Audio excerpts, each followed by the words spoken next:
Before you fall asleep tonight, take just 30 seconds to pray. God can restore what stress has stolen, heal what is broken, and fill your heart with His perfect peace. Heavenly Father, thank you for carrying me through this day.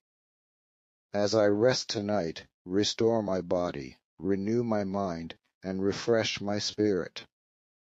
Heal every hidden wound, replace my worries with your peace, and strengthen my faith. Restore every area of my life according to your perfect will.